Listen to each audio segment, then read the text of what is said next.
Voz de la Diáspora, en Buen Provecho, con el profesor Tomás Páez.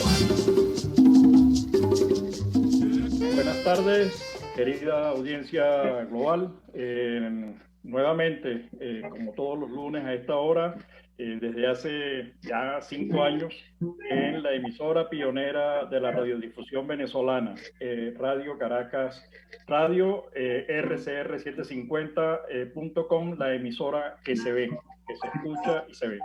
En la dirección general de la estación se encuentra Jaime Nestares, en la gerencia de producción Willy Zarcaya, en la producción Carla Sons, en los controles José Gregorio González y en la conducción este servidor Tomás Páez. Este programa además se retransmite en Macor TV en el estado de Florida, se engancha a esta emisión para multiplicar el alcance de la voz de la diáspora en el mundo.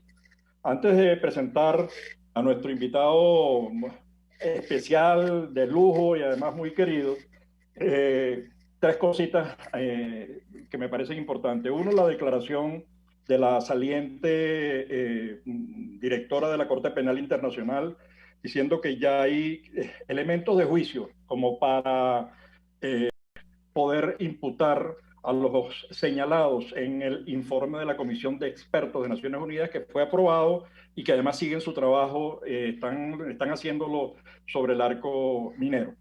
El segundo tema es lo que está ocurriendo ahora en Perú. No sabemos exactamente, las informaciones se miden en centésimas o en milésimas casi, nariz a nariz.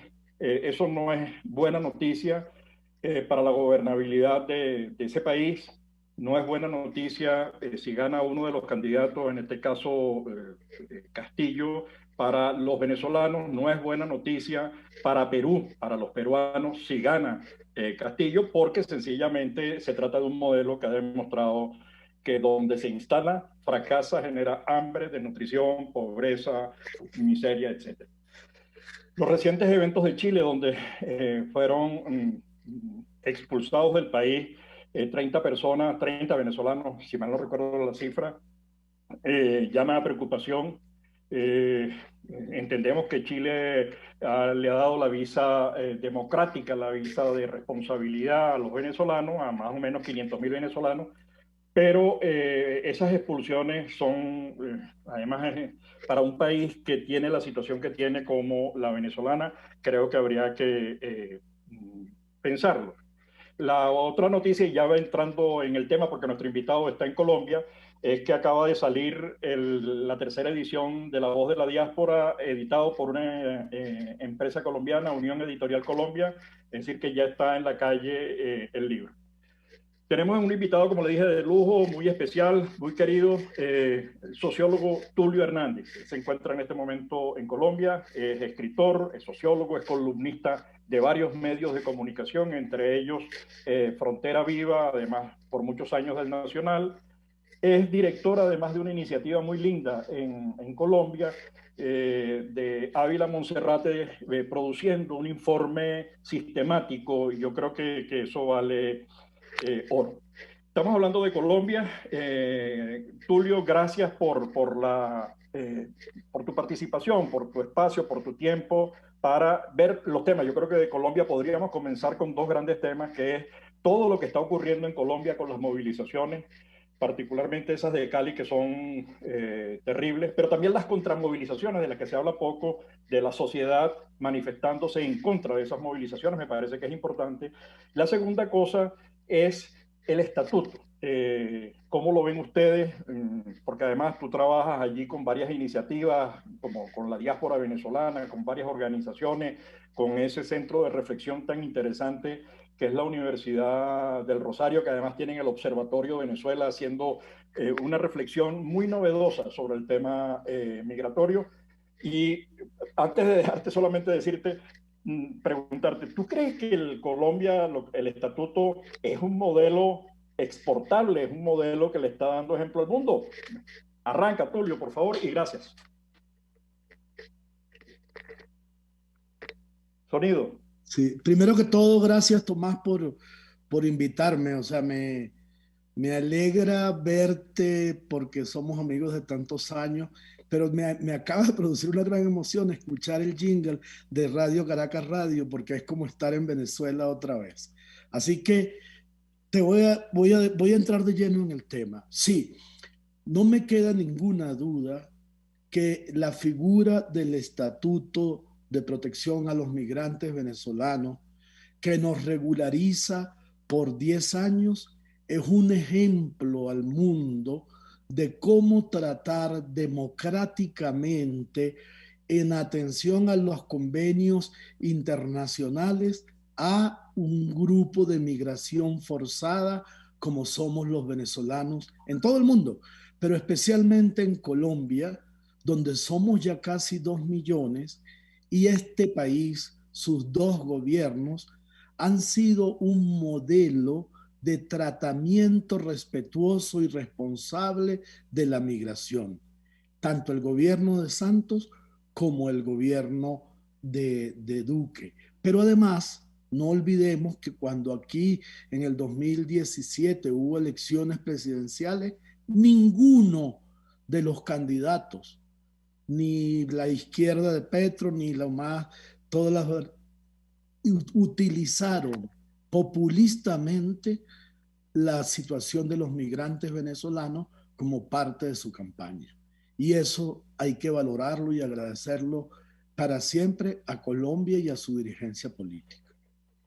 Totalmente de acuerdo contigo, Tulio, porque es que además yo creo que me dejaste una pregunta sin responder, que es cómo estás viendo el proceso en Colombia, cómo estás viendo la situación. Pero para que sigas, coincido contigo y me parece además que nos están dando un ejemplo a los venezolanos, digamos, a quienes estamos pensando en el tema de la diáspora, porque es una solución políticamente factible, que integra y respeta el derecho humano y además combina asistencialismo con desarrollo productivo. Esa mezcla me parece que es enriquecedora para cualquier diseño de estrategia de gobernanza. Pero tienes las dos preguntas para que sigas en esto y también para el tema político en Colombia. Lo que pasa es que hay mucho que hablar.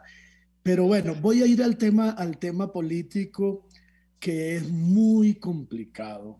Lo primero que hay que decir, Tomás, es que aunque somos vecinos y tenemos culturas muy parecidas, somos absolutamente diferentes en términos de cultura política y de historia política. Y a veces los venezolanos caemos en la tentación de mirar las situaciones de otros países desde la perspectiva del conflicto que nosotros tenemos. Y el conflicto nuestro es, en el fondo, elemental, binario. Una élite de civiles con cierto pensamiento marxista atrasado y un grupo de militares que dominan a la sociedad democrática. Es decir, es una relación binaria. En cambio, la colombiana es una situación poliédrica, compleja, con muchos actores. No se puede entender a Colombia sin entender el narcotráfico, que es casi como el petróleo para Venezuela en algún momento. No se puede entender a Colombia sin entender las autodefensas, los paramilitares. No se puede entender a Colombia sin revisar una historia de violencia complejísima, dolorosa, traumática. Entonces, lo que está ocurriendo hoy en día depende de cómo lo veas, tiene tres lecturas. Los que piensan que es una operación de Petro y la mano negra del chavismo internacional, los que piensan que es un regreso represivo al uribismo y que ven en la manera como Duque ha tratado el problema un retroceso militarista, y los que piensan, los más optimistas, que se trata de la emergencia de nuevas sensibilidades afro, feministas, juveniles, ecológicas, que no habían emergido en la sociedad colombiana y que están reclamando una profunda transformación del modelo democrático que, como en Chile, que como en Salvador, está agotado. y tiene que recuperarse. Entonces, para nosotros es muy difícil salirnos del esquema chavismo, antichavismo. Y muchos de los venezolanos que vivimos aquí, cuando vemos la violencia, nos entra una especie de desolación interior, de déjà vu. Oye, nos vinimos aquí y aquí va a ocurrir lo mismo que en Venezuela, pero realmente no es así, porque las condiciones de Venezuela son en las que se produjo la catástrofe de la democracia, son muy diferentes a las que se produjeron, a cómo se está produciendo este fenómeno en Colombia. Y hay unas cosas que nosotros no entendemos. Ustedes no se imaginan la fiesta que es para los colombianos salir a manifestar. Eso que tú y yo vivimos desde niños, un país que era libre, que salía a manifestar, que protestaba en la calle y que era normal, eso aquí es nuevo. Esto es una experiencia novedosa para los colombianos, porque por el miedo al terrorismo de la FARC, del ELN, la gente no protestaba. Entonces, eso es eso que para ti, para mí, para todos los venezolanos de varias generaciones, era lo más normal, lo más feliz de la vida, estar en la calle protestando, aquí es una novedad. Bueno, Tulio, yo creo que agregas información muy útil para el análisis, que le permite a uno ver un panorama con ojos distintos. Tenemos que ir a un corte, al primer corte, y me queda, cuando hablaste de la FARC y el ELN, pensé en Apure, pensé además en todo el control que tiene, y eso ahí hay datos más o menos verificables, constatables, es decir, no es especulación, de la presencia del ELN en algunas de las 200 concesiones de oro conjuntamente con el Estado venezolano, y todo el tráfico que sale. Igual en el tema del narcotráfico, lo que ocurrió en Apure, donde han salido 6.000 venezolanos hacia Colombia, y se dice pronto esa cantidad, eso ha generado en Europa todo un problemón cuando ves que llegan 6.000 marroquíes a las costas canarias. Eso genera todo, en el caso de que llegan a una zona de Colombia, además no exactamente la de mayor desarrollo, 6.000 venezolanos. Entonces, quisiera dejar allí para retomar el desarrollo del estatuto, el tema de las políticas productivas, el asistencialismo, la estrategia y lo que hace Ávila Monserrate en todo este juego y acción con y por la diáspora. Así que, pero eso al retorno, Tulio. ¿Seguimos por este canal? Sí. Okay. Los grandes temas se debaten en la mesa. Buen provecho. Por RCR 750, la radio que se ve. Y síganos en Twitter en @RCR750. Sintonícenos a través de Periscope, @RCR750, la radio que se ve. Mis amigos, quiero hablarles de Bilab Biodiagnóstica, un nuevo laboratorio clínico con un concepto original. Además de estar dotado con los equipos de la más reciente tecnología y el personal de más alta calificación, Bilab Biodiagnóstica te ofrece ambiente y trato amables y los precios más económicos en todos tus exámenes de laboratorio.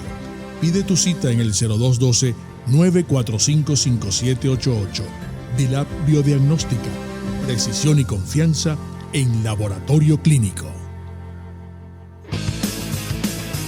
Un espacio que analiza y debate la coyuntura política, económica y social de nuestro país. Acompañe cada mañana a la periodista María Alejandra Trujillo en Palabras más, palabras más, palabras menos. Palabras más, palabras menos. Informes, entrevistas, análisis y discusiones sobre los temas de actualidad. Es lo que más te puedo dar, es lo de siempre. Palabras más, palabras menos. De lunes a viernes, de 7 a 8 de la mañana, por RCR 750 AM. Palabras más, palabras más, palabras menos. RCR 750 AM. Porque lo bueno une.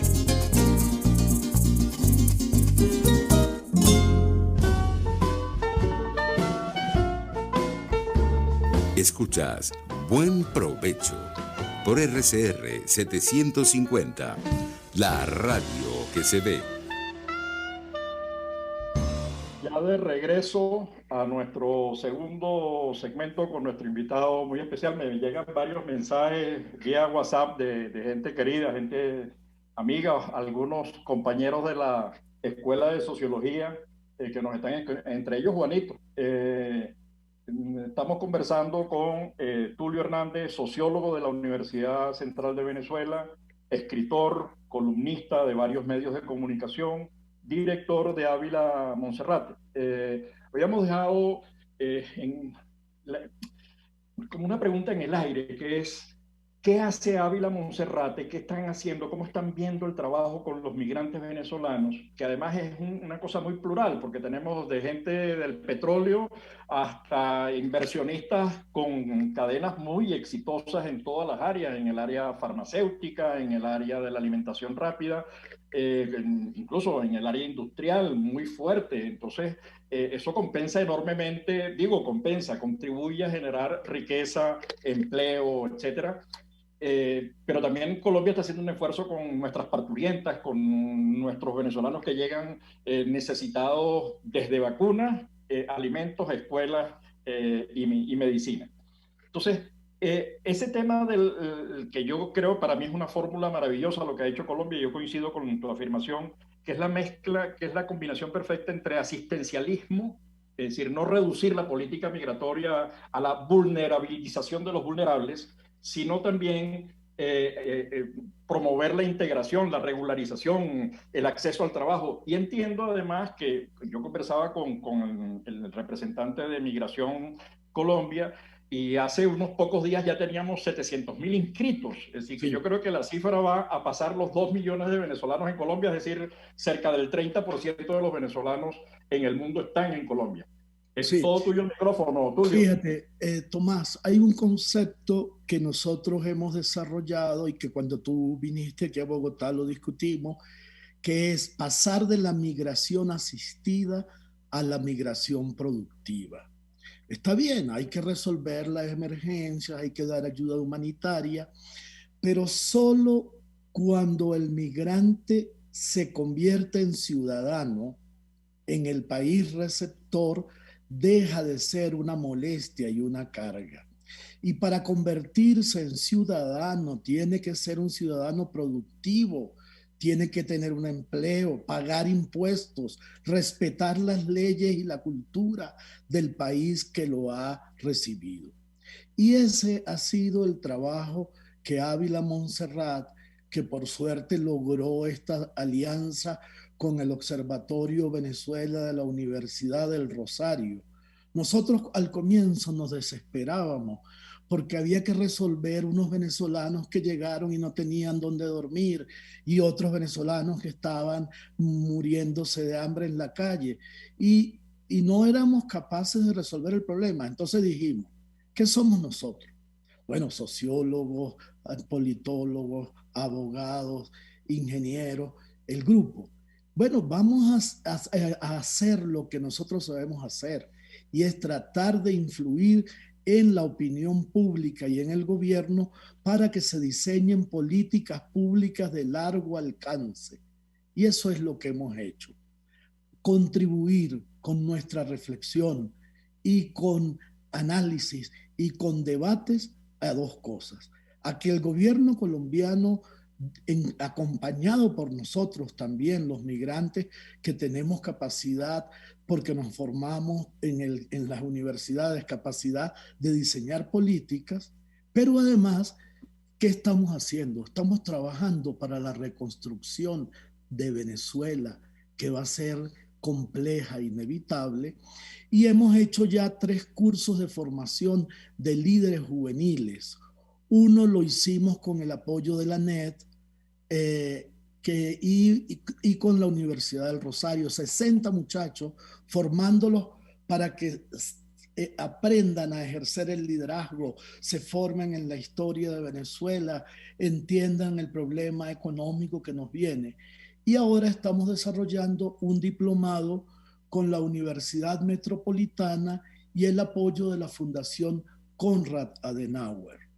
Y además, yo en particular, como miembro del equipo, estoy dirigiendo con la Fundación Gabo y Agdivoca talleres de formación para comunicadores en el tratamiento responsable e integrador de la migración.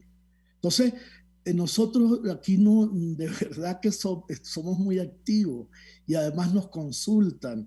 El gobierno, cuando estaba debatiendo, por ejemplo, la ley de migraciones, éramos invitados como fuente que opina. Y para eso nos compensa un poco el desespero, porque Tomás, cuando tú caminas como me toca a mí por una calle, ahorita no tanto por la pandemia, pero y desde mi casa al Transmilenio me consigo 6 familias tiradas en el piso mendigando, venezolanos mendigando, eso te parte el corazón. Entonces una manera de también protegerte personalmente es haciendo este trabajo solidario y responsable para ayudar a los venezolanos en el largo plazo. Porque tú lo sabes, que eres un estudioso del tema, las migraciones, aunque Maduro cayera mañana en la noche, las migraciones no regresan rápidamente. Se calcula que solo el 25%, cuando se mejoran las condiciones del país que generó la migración, regresan.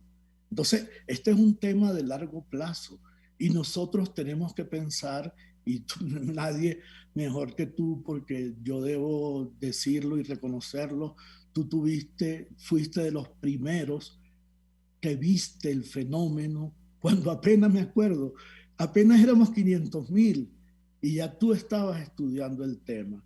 Entonces, los venezolanos de afuera, el futuro de Venezuela tendrá que verse entre los venezolanos que viven en el país y los venezolanos que viven fuera, que somos una nación sin territorio, sin Estado, sin nadie que nos proteja, porque es una migración desamparada. Porque cuando los colombianos fueron a Venezuela, tenían una embajada, tenían cónsules, tenía gente que respondiera por ello.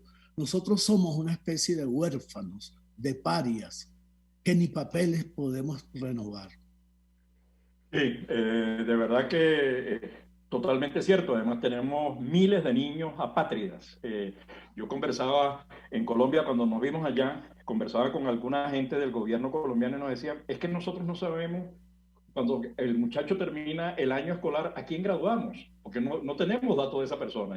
Esa persona realmente no existe. Entonces, es difícil porque el mal de los venezolanos no se acaba en la frontera, cuando la gente sale, no, el régimen persigue a los venezolanos donde estén para hacerles daño, ¿no? Es decir, les quita a los jubilados y los pensionados sus derechos, viola los acuerdos internacionales con países, evita que la gente tenga pasaporte, porque tú puedes, si se te muere un familiar y Dios no lo quiera, puedes regresar al país para asistir al cementerio, pero después, ¿cómo haces para irte si no hay pasaporte? Porque no puedes salir con una hojita de esa. Mira, Tomás, tú acabas de tocar una de las cosas más dolorosas tanto los inmigrantes como los exiliados, porque el exiliado es peor porque yo no puedo regresar, o sea, tengo una amenaza de cárcel, pero el momento más doloroso es cuando se enferma de manera que tú sabes que va a morir alguien que tú quieres mucho. Puede ser tu gran amigo, puede ser tu mamá, puede ser tu suegra. Yo he estado aquí en momentos acompañando a gente porque en ese momento están enterrando a su mamá y él no puede ir. Y estamos juntos como en una especie de velorio, pero también lo he vivido en carne propia, o sea, varias muertes muy duras. Entonces, esa parte de la experiencia de vivir fuera y además es una cosa, porque tú vives fuera, pero estás siempre pendiente de allá. O sea, es como una sobredosis. Una sobredosis. Y algunos de manera enfermiza. Yo he tenido que luchar, o sea, con miembros de mi familia que pasan el día escuchando noticias sobre Venezuela, pues están en Chile, entonces es muy interesante el trabajo de darle forma, como tú lo has hecho, a esto que unos llaman la diáspora, tú lo llamas la diáspora, otros lo llaman el éxodo, porque tenemos que mantener la cohesión, tenemos que mantener la relación con el país, porque en el fondo tú descubres que no importa dónde estés, siempre tienes encima y adentro a Venezuela. Entonces, en vez de eludirlo, digerirlo y asumirlo y actuar de esa manera. Me quedo con la última, uno de tus últimos argumentos del papel de la diáspora como activo, como una reserva internacional que está a disposición del país, pero además que está dispuesta a participar en el proceso de reconstrucción de Venezuela. Y la reconstrucción de Venezuela no pasa por estar físicamente en Venezuela, pasa por incluso ayudar a la internacionalización de las empresas y las instituciones venezolanas, que es necesario que se comprenda en Venezuela. Nosotros hemos impulsado la creación de la diáspora de Carabobo, la diáspora de Ingeniería y Hábitat, hemos impulsado la diáspora del Estado Zulia, que viene con renovados bríos. Y entonces, bueno, yo creo que eso es lo que hay que ir impulsando. Para el último segmento, me gustaría que tocáramos esos temas, pero hay uno que es ineludible, que es, se está hablando de todo el apoyo internacional y todo el apoyo internacional se está dirigiendo a una salida que sea democrática, electoral, en un proceso de negociación con mayor o menor énfasis, y la discusión es condiciones, la negociación es cronograma de elecciones, que quede claro las condiciones mínimas que garanticen la legitimidad del proceso. Pero entonces viene el siguiente dato: el 20% de la población está fuera, y eso representa aproximadamente, en la consulta que se hizo en el año 2017 con mucho calor humano en las calles en todo el mundo, eso representó, la votación de la diáspora representó entre el 12 y el 15%. Así que estamos hablando de que si no participa la diáspora, hay un 15% que no juega. Que se dice pronto, pero eso en la discusión que tienen ahorita Fujimori, Keiko y Castillo, la discusión se mide en milésimas, ¿no? Entonces tenemos una nueva geografía. La realidad venezolana es que tenemos venezolanos en 300 ciudades y 90 países, y muchos de ellos, como ya tú dijiste, no van a retornar al país, o lo harán cada quien a su medida, pues es una decisión muy personal. En todo caso, ¿cómo ves tú esa participación en el tema democrático? Entonces son dos participaciones: uno en el proceso de reconstrucción y dos en el proceso de participación electoral. Y me voy con esta consigna, que era la que utilizaba una empresa de seguros en Venezuela, que es mejor tenerlos inscritos en el registro electoral y no necesitarlos, que necesitarlos y no tenerlos registrados electoralmente. Eso significa que hay que mover ese registro electoral sí o sí, y ya, independientemente de para dónde vayamos. Pero eso lo discutimos en el siguiente segmento, y ahí sí nos conectamos al segundo link.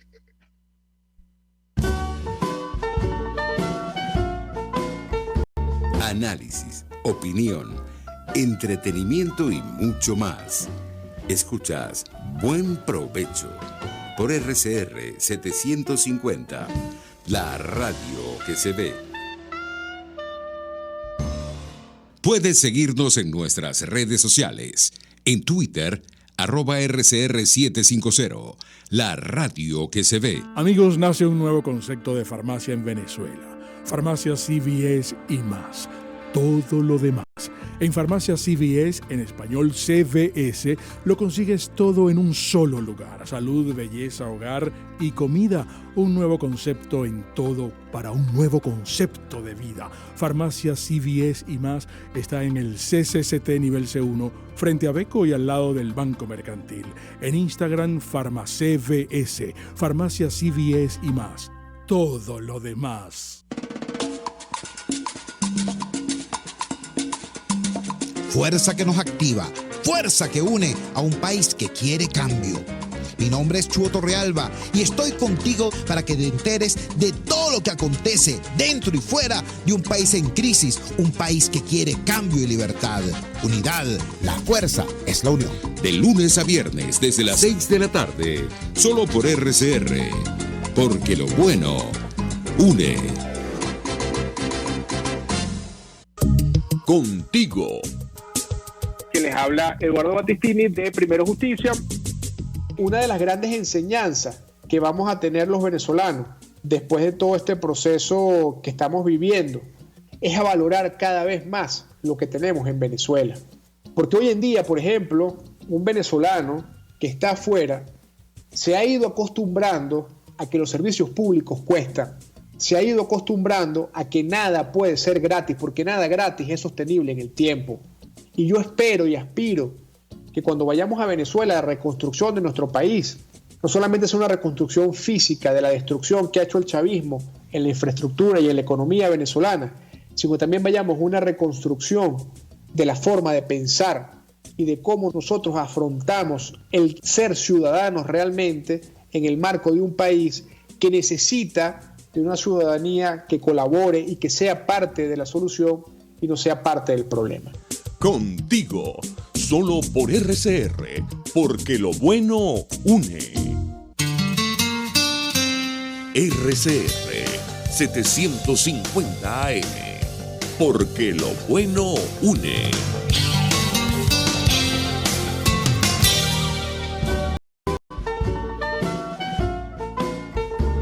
Usted escucha Buen Provecho por RCR 750, la radio que se ve. Bueno, ya de regreso nuestra querida audiencia global a nuestro último segmento. Desafortunadamente el tiempo se hace corto. Estamos con Tulio Hernández, sociólogo, escritor, columnista de varios medios, director de Ávila Monserrate y además comprometido con el trabajo por la diáspora en Colombia, allí donde hoy reside. Habíamos dejado dos preguntas. ¿Cómo ver el proceso de reconstrucción, el papel de la diáspora en el proceso de reconstrucción del país? No lo que va a ocurrir, porque ya está ocurriendo. Ya de hecho se están produciendo avances, ya se están produciendo acuerdos con universidades, se están impartiendo cursos, se están haciendo estudios, se está desarrollando proyectos para inversiones. Digamos, la gente cuando dice, cuando venga, no, ya se está produciendo, el cambio se está produciendo. Entonces, ese es un tema que a mí me parece importante en el que profundice. Y el segundo es el tema electoral político y el papel de la diáspora. Estamos hablando de mucha gente, de muchos votos y de un alto porcentaje que no puede quedar fuera. Entonces, bueno, dime cómo lo estás viendo. Bueno, vamos primero con el trabajo de la reconstrucción. Probablemente nosotros salgamos muy lesionados de este apocalipsis, pero también vamos a salir muy fortalecidos. Te cuento una cosa en la que estoy trabajando ahorita. Acabo de reunirme el fin de semana con la orquesta, con la directiva de la Orquesta Filarmónica de Bogotá, con una alcaldesa que un día cometió un error y ahora lo hemos ido ayudándole a borrarlo, a que nos olvidemos de esa cosa donde nos asoció con la delincuencia a los migrantes venezolanos. Pero ¿qué está haciendo ahora? Se va a crear la Orquesta Filarmónica de Emigrantes.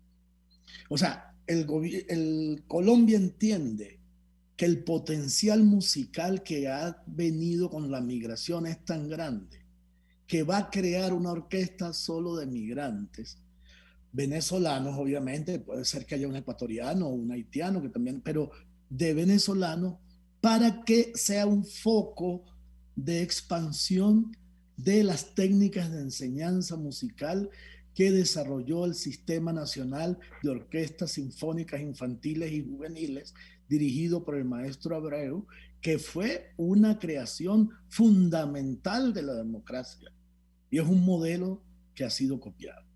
Entonces, de eso se trata. Estamos manteniendo la parte más productiva de la migración, que se mantenga activa y que se mantenga desarrollando sus capacidades profesionales. ¿Tú no te imaginas la cantidad de venezolanos que dirigen hoy en día posgrados? Por ejemplo, Luz Marina Rivas, colombiana. Gran amiga. Venezuela. Gran amiga. Bueno, dirige ¿y qué está dirigiendo en este momento? Yo he sido jurado de 3 tesis de grado sobre literatura venezolana de la época de la migración, y de hecho la gente estudiando esos temas, colombianos, no venezolanos, colombianos. Entonces yo creo que sí, que lo que viene es cómo hacemos, y eso también, perdóname, te lo escuché a ti hace 10 años cuando tú decías, contra todos los que decían que estábamos perdiendo nuestros profesionales, tú decías, no, a largo plazo ellos van a traer no solamente mejor experiencia personal, sino vínculos con academias y organizaciones internacionales. Entonces tú te imaginas. Déjame cortarte, Tulio, porque en el segundo segmento hablaste de un esfuerzo que estás haciendo conjuntamente con la Fundación Gabo, y quería poner a la orden, se me había pasado, un esfuerzo que están haciendo los colombianos, en este caso la Universidad de La Sabana. Hicimos un evento internacional con gente de Argentina y España, y participó la gente del INICO, que tú conoces muy bien. A la gente del INICO fuiste del INICO. Fui 15 años pasé allí. Por eso hicimos una reunión para discutir el tema diáspora, medios y xenofobia, y eso lo está haciendo la gente de la Universidad de La Sabana, un equipo interesantísimo. Entonces yo creo que sería bueno empezar a sumar capacidades, lo que ustedes están haciendo con así como Luz Marina, un grupo de gente lo está haciendo desde Colombia. Perdona la interrupción, pero sigue, por favor. No, porque lo interesante, o sea, lo más noticioso es decir que aquí hay brotes xenofóbicos, puede haberlos, pero lo más hermoso es la cantidad de colombianos que desarrollan experiencias en las ONG o en las universidades, porque además hay una cosa incomprensible, que 2 países tan parecidos, con 2019 kilómetros de frontera, con migraciones que van y vienen, no se hayan conocido y estudiado más. Y yo suelo predicar, porque es una prédica, que lo que viene en el futuro, que la reconstrucción de Venezuela, de la democracia venezolana, de la economía venezolana, tiene que ser también el momento de la consolidación de la integración entre Colombia y Venezuela. Bueno, estamos totalmente de acuerdo. Hicimos un evento, no, te lo digo para que sigas. Hicimos un evento que se llama Estrategia de Gobernanza. Sí, por eso cuando se ve a la diáspora como la crisis diaspórica, no. Nosotros tenemos diáspora peruana en Chile, diáspora haitiana en Chile, diáspora venezolana en Chile, pero también tenemos diáspora haitiana en Colombia, y tenemos diáspora venezolana en toda Latinoamérica, pero tenemos diáspora nicaragüense en Costa Rica. Entonces, este es un momento interesantísimo para convertir todo eso en una estrategia de desarrollo. Ahorita viene una reunión de donantes en Canadá para el tema de Venezuela, y yo creo que eso es importantísimo pensarlo de esa manera. Nosotros necesitamos salir de esas políticas asistencialistas a una estrategia de integración, una estrategia de desarrollo, una estrategia que utilice ese capital humano, porque la gente al final lo que quiere es trabajar y poder enviarle los recursos a Venezuela. No por casualidad las remesas constituyen el primero o segundo rubro de ingresos del país. Entonces, enviarle las remesas a sus familiares, sí, para atender la enfermedad, para atender la reparación del compresor, etc. Yo creo que por ahí van los tiros, y ahí deberíamos estar empujando. Pero además la integración colombo-venezolana, claro, yo soy un producto de la frontera, yo soy tachirense, aunque los caraqueños me cambiaron el habla, pero yo he vivido siempre al lado de la frontera, y Colombia es parte de mi vida, como los venezolanos somos parte de la vida del norte de Santander. De Bucaramanga para abajo, todos tienen un corazoncito venezolano. Pero si vas abajo, acabas de decir la tragedia de Arauquita, pero 6.000 venezolanos de La Victoria se mudan a Arauquita, que es una población pobre, y los han recibido y los han cuidado. Y cuando tú miras hacia el norte, en La Guajira, los guajiros son una etnia binacional, o sea, la mitad está en Venezuela, pero abajo, entre Guainía y Amazonas, están los Piapocos, y más acá, en Apure y Arauca, están los Guaíbos, y más arriba de Cúcuta están los Yupa y los Bari, que son de las dos naciones. Entonces, ¿qué nos pasa que no hemos terminado los dos países de integrarnos? ¿Tú te imaginas la riqueza que sería que nosotros recuperáramos nuestra agricultura con el apoyo de la agricultura colombiana? Tú sabes lo que ha significado para Ecopetrol los 350 ingenieros petroleros que la han convertido en una de las mejores empresas petroleras del planeta. O sea, los dos talentos de los dos países juntos es una cosa fuera de serie, extraordinaria. Claro, pero fíjate, nosotros hasta 1989 teníamos un negocio binacional de 80 millones de dólares, no pasaba de eso. Cuando se produce el proceso de integración, cuando comenzamos a utilizar capacidades en ambos lados, cuando comenzamos a multiplicar la cantidad de vuelos diarios Caracas-Bogotá, nosotros llegamos a un comercio binacional de 7.000 millones de dólares. Es decir, se dice pronto, pero eso es... Venezuela necesita una Colombia muy fuerte y Colombia necesita una Venezuela muy fuerte, porque ambas, y el G3, aquel famoso en el área petroquímica que se hizo Venezuela-Colombia con México, y el G3 en el caso del automotriz entre Colombia, Ecuador y Venezuela, le dio un impulso tremendo a todo lo que es la producción de autopartes, hizo interesante ese mercado. Y ahora que decías de la frontera en el Zulia, yo he bailado chichamaya en la frontera, y yo no sé dónde estoy pisando. Cuando estoy bailando, no sé qué parte del círculo está en Colombia y qué parte del círculo, porque esa frontera no existe. Y un datico, en Riohacha hay una señora forense colombiana que ha creado un cementerio para atender a los venezolanos que se mueren, que se quedarían sin espacio, porque no hay gobierno, no hay gobernación, no hay consulado, no hay embajada que le preocupe a los venezolanos. Ese sistema de servicio internacional es un desastre y desprecia a los venezolanos. Mira, Tomás, un trabajo que hay que hacer es un registro de las cosas hermosas que los colombianos han hecho por los venezolanos. Desde escribir un libro como el de Melba Escobar, que se llama Cuando éramos felices y no lo sabíamos, hasta una ONG que conocí hace poco en Valledupar, que se dedica a recuperar a los niños desnutridos que llegan, que no solamente son apátridas, están desnutridos, pero yo no sabía que un desnutrido no se recupera sino en más o menos 2 años, y que no se le puede dar comida fuerte de un día para otro, que es un trabajo de cuidado y un trabajo también terapéutico. Entonces, estas mujeres colombianas se dedican a recuperar niños desnutridos, y cada recuperación tarda más o menos 2 años, hasta que el niño vuelve a tener una capacidad para digerir la alimentación y para recuperar las facultades mentales que ha perdido. Entonces, esa es otra parte de este fenómeno que un día tenemos que valorar.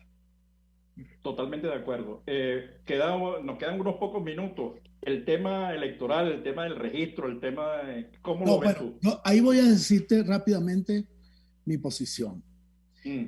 Yo desconfío profundamente de la élite de ultraizquierdas civiles y militares golpistas que dirige a Venezuela. ¿Por qué? Porque han demostrado que no tienen valor de la palabra, que no son honestos. Pinochet respetó la Constitución que él mismo diseñó y aceptó ir a un referéndum y lo perdió y entregó. Pero es que ese era un ejército prusiano, lo que tú quieras, derechista, asesino, pero respetuoso de la ley. El que tenemos nosotros ya sabemos que es un Estado malandro, es un Estado mentiroso, es un Estado forajido. Ahora, yo sí creo que tenemos que negociar todo lo que sea posible, pero no ser inocentes ni bobos. Saber que estamos jugando con alguien que piensa como Marx, actúa como Pablo Escobar y quiere vivir como Rockefeller. Y eso es muy complejo para el destino de una negociación y de una sociedad. Porque no estamos como los sandinistas y los contras, sentados los dos con poderes negociando una salida pacífica. No estamos como los españoles después de la muerte de Franco, pero después de la muerte de Franco, no hubo negociación, sino después de la muerte de Franco, negociando con un hombre que viene del franquismo y que convoca incluso a lo más radical del Partido Comunista. No, estamos con un grupo delincuencial que... Los planes de la política, pues. Claro, entonces eso yo disiento de muchos teóricos políticos que comparan y hablan de la primavera árabe y hablan de la transición en Polonia y hablan de la transición en Chile. Pero es que allí habían fuerzas políticas serias, reaccionarias, de derecha pero serias. Esto no. Entonces, yo creo... No, perdón. No, y yo creo que no podemos ir a ningún proceso electoral que no incluya a los venezolanos en el extranjero. Claro, eso tiene que ser un principio. Pero eso nos conecta con el tema de la inscripción. Nosotros tenemos que hacer un esfuerzo y eso debería ser la política que deberíamos estar haciendo todos, la política con P mayúscula, estas cosas que se están haciendo en las universidades, estas cosas que se están haciendo con los gobiernos, tratando de impulsar marcos que permitan la regularización y la integración, cómo apoyar ahora a Lazo en el esfuerzo que va a hacer en Ecuador para facilitar. Yo creo que porque además la diáspora, las organizaciones diaspóricas se han ganado dos cosas que tiene muy poca gente, que es credibilidad y confianza. ¿No? Sí. Esas organizaciones, yo creo que hay que apoyarse en esas organizaciones porque quienes intenten invadir esos espacios o suplantarlos tienen garantizado el fracaso. Entonces, apoyándose en esas organizaciones, yo creo que nosotros deberíamos convertir la inscripción en el registro electoral en una exigencia. Porque un gran tema. Esos planes, ¿cómo van a ser los chanchullos con los datos de los venezolanos que no han cambiado el registro? Claro, no, y yo creo, Tomás, fíjate, oyéndote, viéndote, tú fuiste presidente del Centro de Estudiantes de Sociología hace 40 y algo de años, y eras además el mejor estudiante de tu promoción. Después fue presidente Silverio González y era el mejor estudiante de su promoción. Después me tocó a mí relevarlos a ustedes, pero lo que quiero decir es que me produce una inmensa sensación de esperanza ver que seguimos, o sea, seguimos en lo mismo, seguimos como cuando teníamos 25, 22, 23 años, trabajando por tratar de que Venezuela sea un país mejor. Y nosotros, que somos mayorcitos, tenemos atrás, bueno, las cohortes, cuando tú ves los grupos que nosotros estamos formando con la Universidad del Rosario, con la Universidad Metropolitana, tú dices, tenemos fuerza, tenemos esperanza, tenemos fortaleza y vamos a reconstruir esa nación que amamos, a la que nos debemos, sin la cual no podemos entendernos como personas, ni porque estemos bien en otro país vamos a estar contentos y satisfechos hasta que no recuperemos el nuestro. Bueno, con esta frase terminamos con la frase de recuperación y reconstrucción de Venezuela. Terminamos nuestra sesión de hoy, nuestro encuentro de hoy, que fue muy agradable. Gracias, Tulio, por tu tiempo. Gracias por compartir tus opiniones, tus perspectivas, tu experiencia, que además yo creo que contribuye a enriquecer la de todos nosotros. Así que 1.000.000 y a toda nuestra querida audiencia global, seguimos viendo como cada semana, todos los lunes, a las 12 del mediodía en este su espacio, La Voz de la Diáspora en Buen Provecho. La Voz de la Diáspora en Buen Provecho con el profesor Tomás Páez.